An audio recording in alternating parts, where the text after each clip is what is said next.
Jared Ball here with the Real News Network, covering the pre-trial hearing for Freddie Gray's case. We're here in downtown Baltimore, and I'm standing here with Dr. Ray Winbush of the Institute for Urban Research at Morgan State University.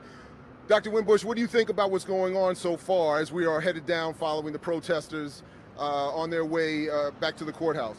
Well, it's a long process of justice. It's a continuing path of justice beginning with the murder of Freddie Gray.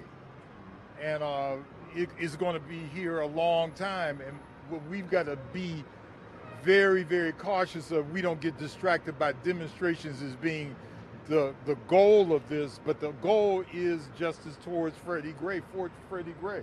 Well, what do you think about the goals stated so far for this rally? That is to make sure that Mosby is not recused, to make sure that the trial isn't taken out of Baltimore. There are several other demands that they're calling for as well. What do you think about that in relationship to the forms of rally, protest, and organization we're seeing here this morning?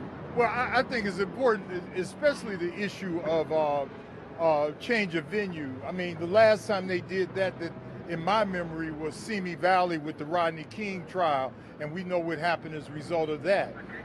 It's clear that all of the pre-trial maneuverings by the people who are defending the cops has been in the best interest of their clients, which is supposed to be.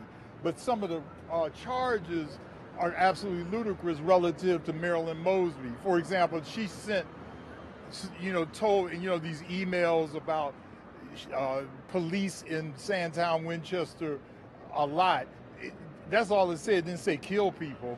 And these cops clearly kill people. There's no doubt in my mind. But there's also something that I think that we at the Real News have been wanting to cover and highlight, is that while a lot of people are saying that Mosby is a symbol of progress and even radical reform, she is also prosecuting unfairly, according to some, protesters. So while a lot of people are excited that she's calling for charges against the police, and seemingly aggressive in her prosecution of the police, she's also seemingly equally, if not more so, aggressive in her prosecution of protesters, most notably Alan Bullock and others who have many years of time that they're facing in prison, and fines and bail amounts that have far exceeded even what the police officers charged with killing someone or charged with the charges associated with the death of Freddie Gray have received themselves.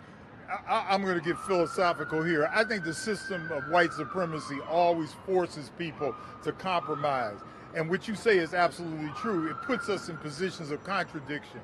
And what I'm hoping is that Ms. Mosby does the right thing and drop all charges against the protesters, and that she continues to prosecute vigorously these cops that killed Freddie Gray. But I think any elected official that's black always is placed in a position of contradiction with the system. I think that's just the way it is. She's got to realize that. Just very quickly and finally, we did an interview with you. We're turning now. There's an arrest of a protester happening on Pratt Street and Calvert Street in downtown Baltimore.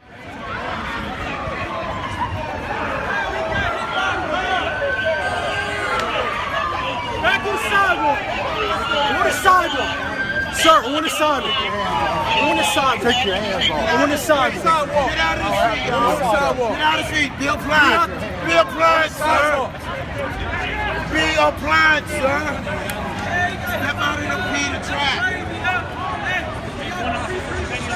I want to go to the